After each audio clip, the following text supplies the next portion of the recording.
What's going on, guys, in the works? And I just got done off a pretty long session of playing some Ghost Recon Online. And you're probably looking at this and saying, wait, is this Future Soldier? No, this is actually Ghost Recon Online, which is a free-to-play offering from Ubisoft. And it's a very interesting game, but is it one of the best games I've ever played? No. I will say this. For a free-to-play, it's pretty well-rounded. Other than Black Retribution, I have not played very many free-to-plays that are, all-around solid titles. But I would say this one is one of the better ones I've played. There's a lot of customization. There's a lot of things that go into it, down to the armor, down to like the perks / specializations that you have.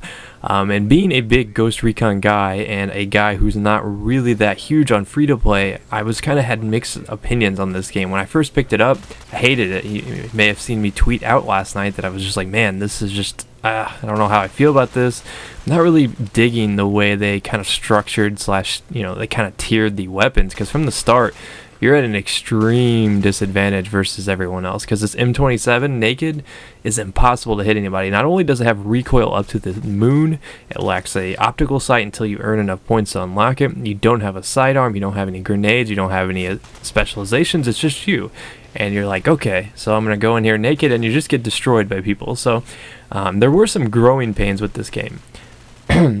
Now, when I finally did sit down and have a good time with this, actually enjoyed it playing it, it was an alright time. I wouldn't suggest that this is a substitute for Future Soldier, because unlike Future Soldier, this game right here, you can't really gain anything by just playing it a lot. I mean, most of the stuff you gain is from you earning these little points and unlocking them, which I'm not a huge fan of things like that, especially since you can buy those points out of the gate. And, usually how that goes is just, it's pretty ugly. It's not really it's not really something that I enjoy doing. I like to just play my games and have weapons. I like fair and balanced playing fields, and this game lacks that from the get-go. So overall, the game plays pretty fluid. I do have some problems here and there with some of the mechanics. First of all, being the ammo system.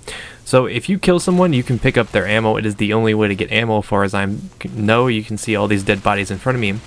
But the problem is you can only pick up about 10 to 12 rounds per dead body, which makes it really hard, because you're kind of moving from body to body, and it kind of kills the flow of the game. Now, I know it's a lot more realistic like that. I mean, it makes sense to me that you don't get a ton of ammo from a dead body, but in the same respect, it makes it really hard to kind of just have to move around and collect ammo. And I guess that's a way that kind of deters people from playing super stationary, because in order to refill your ammo, you've got to move a little bit. So the jury's kind of out on that. I'll see how it goes here in the future, but you notice right now I'm down to 0 rounds, and I'm like, oh man, what am I going to do? I go over to this dude's body right here, and I pick up my 12 rounds, and I'm good to go. So I don't know. Mixed feelings on this game from the start. I will say that the mechanics are solid to a certain extent. There are some quirks and glitches in the game that I'm trying to get adjusted to, like the wall glitching, and the prone is just annoying. People are flopping around on the ground like magic carp. It's kind of ridiculous, the prone in this game, because you can move super quick. It's kind of like a cheetah crawl. You're just like crawling like some sort of jungle cat. And that gets really old when you get into a lobby where there's so many snipers just laying prone. So that was one of the problems I had with this game. Now, it does move a lot faster than past Ghost Recon games.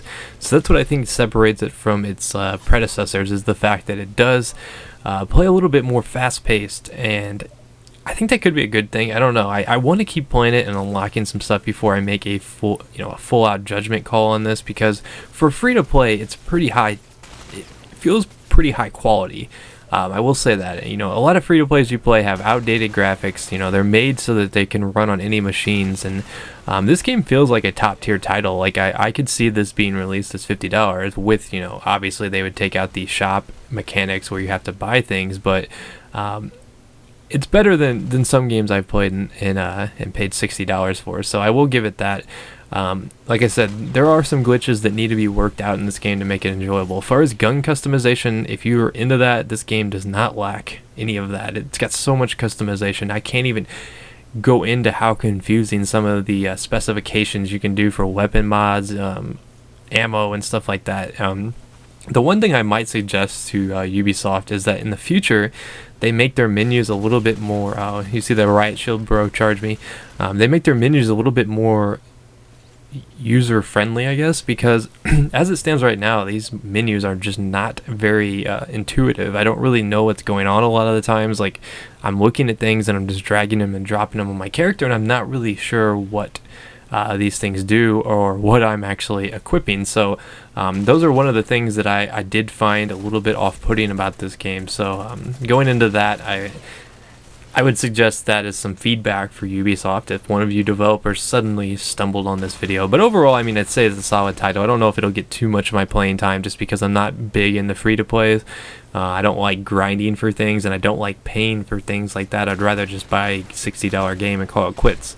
Another thing about this is the recoil on these guns are astronomical. I mentioned earlier that the M27 recoils to the moon, and that is the case. This thing is ridiculous in terms of recoil, and once you finally unlock sights, it's even harder to try to aim. So I don't know, jury's still out on this one. Hopefully you guys enjoyed this quick little look at it. It's something different to kind of keep us busy in between some Battlefield and Call of Duty videos, but I don't know. I mean, I enjoyed it for what it was. I think I dropped like 20 some odd kills in this game, which was a lot for me, considering I don't even have a sidearm, and most of the guys in here are pretty darn good. These guys were all about the call-outs in this game, but let me know what you guys think. I will link the website to sign up for the beta if you're interested in playing this. That can be my little promotion for them. I mean, I don't owe them anything, but if you want to play it, go check it out. You'll have to sign up for the beta, but we did end up losing this, unfortunately, but I figured this was a pretty decent game to show you guys. But I will see you guys next time. Peace.